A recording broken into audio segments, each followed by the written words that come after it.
mundo? Ikaw muna, Denise. Ako po, parang parehas lang rin naman po kasi na ano yun eh. Pero para sa akin po yung dalawa talaga yung gusto ko sa parehas na platform, sa Sinihan and also sa Viva Max Up natin. Kasi Viva Max Up nga po buong mundo and also sa Sinihan po. Siguro mas yung sa Viva Max Up po kasi natin, only lang yung ano eh, kaya mag-zoom, nakakanood, ganyan, medyo hindi pa nila alam. Yung sa Sinihan, pag makikita yan ng mga lahat ng tao eh, siguro po mas ano yung sa Sinihan, kasi syempre, hindi lang maipapakita yung sa sexy. Siguro makikita nila yung bawat arte ng artista na umaarte dun sa movie. Mas mapapakita yung talent. Kasi sa Viva Max, alam naman natin, ini-skip lang po nila yun. Yun po, so mas mapapakita rin po talaga yung mga actors. Direct ikaw.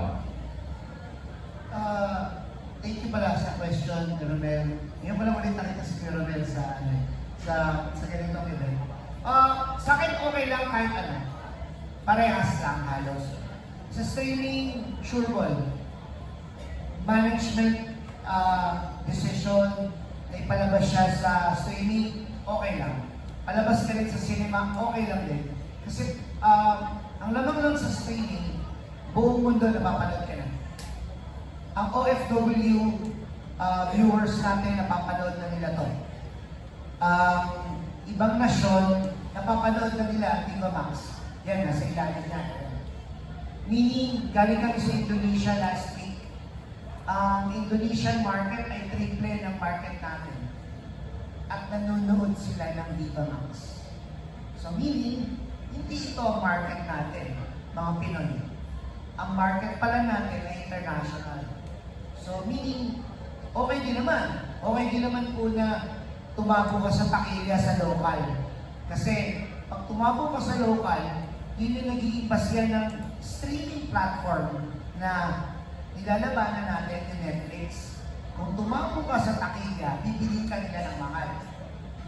Pero pag hindi average Joe ka lang, hindi ka naman nila bibili o bibili ka nila sa mababang presyo din. Diba? Again, okay lang na walang problema sa streaming kasi worldwide, nakakaikot yung pelikula natin. Yan. Yan po siguro yung thank you. I like that. Ako, pipiliin ko unang-una ang Viva Max platform. Kasi, ayun nga, worldwide siya. Ang market natin, panglahatan talaga. And for exposure-wise, dito sa bansa natin, if given a chance, of course, mas happy din tayo kung mapagbigyan tayo ng chance na may pakita natin ang big screen or cinemas. Ayan, thank you. And for